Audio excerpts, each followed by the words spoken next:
to get your dinner guests' taste buds excited? Well, then you'll definitely want to recreate today's dish. Howard shows us how to make a Marmalade Dijon pork chop in the Mr. Food Test Kitchen. 60 years ago, Americans spent about 90 minutes each day eating dinner together. Now that time has dwindled to less than 12 minutes. It's something that can't be ignored.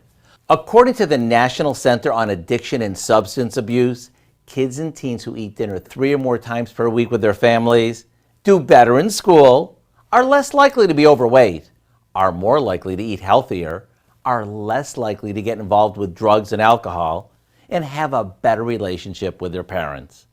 One way to get everyone to spend more time at the table is to serve them something they're gonna love. So how about sauteing a few thick-cut pork chops that we've dusted with some seasoned flour until they're golden?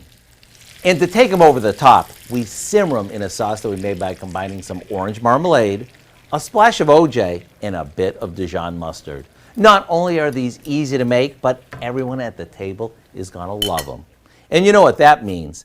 They're gonna wanna stick around looking for more. And while they're there, they'll be talking up a storm. To get the recipe for our Marmalade Dijon pork chops, head over to our website.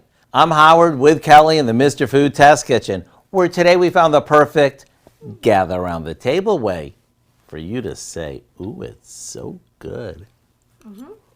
You can find this recipe along with a lot more good food from the Mr. Food Test Kitchen online. Just go to our website at KOAMnewsnow.com.